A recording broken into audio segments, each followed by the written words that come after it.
Selamat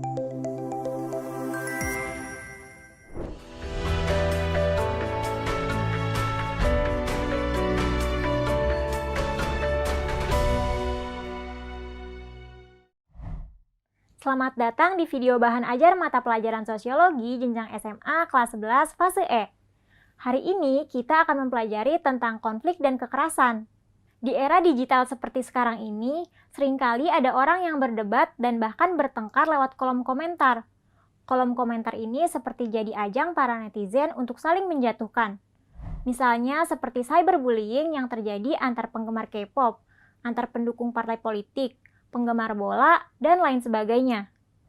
Pertengkaran atau pertikaian dalam sosiologi termasuk ke dalam pembahasan konflik. Lalu, apa yang menyebabkan konflik ini terjadi di masyarakat? Langsung aja yuk kita bahas.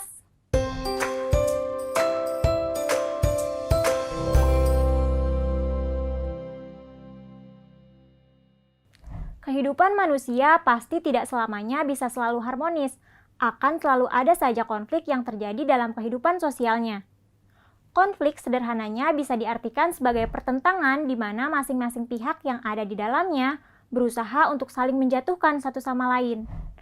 Konflik yang terus berlanjut di masyarakat tanpa adanya solusi akan menimbulkan terjadinya kekerasan atau sebuah tindakan yang dilakukan seseorang atau sekelompok orang yang menyebabkan cedera atau luka hingga hilangnya nyawa.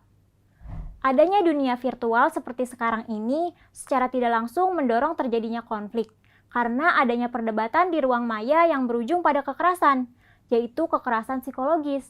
Misalnya seperti pembulian, penyebaran fitnah atau hoax. Nah, teman-teman, konflik ini bisa terjadi di mana saja, entah itu di dalam lingkup terkecil seperti keluarga, sampai di lingkup yang cakupannya lebih besar, seperti antar warga, antar suku, bahkan antar negara. Konflik ini tentunya tidak akan terjadi begitu saja. Banyak faktor yang menyebabkan masyarakat berkonflik. Menurut Surjono Sukanto, konflik terjadi karena adanya perbedaan-perbedaan di masyarakat. Perbedaan ini terdiri dari beberapa jenis. Yang pertama adalah perbedaan antar individu. Setiap individu pasti memiliki ego masing-masing.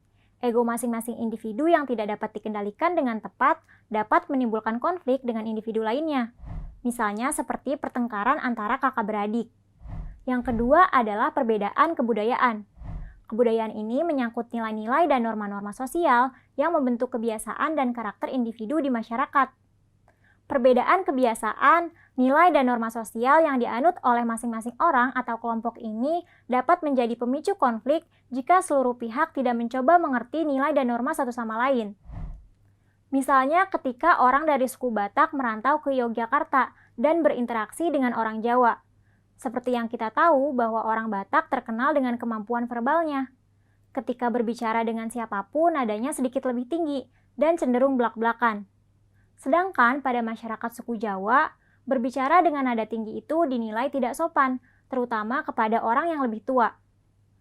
Nah, ketika kedua suku tersebut tidak mau mencoba untuk mengerti kebiasaan atau karakter satu sama lain, maka akan terjadi konflik di. Lalu yang ketiga adalah perbedaan kepentingan.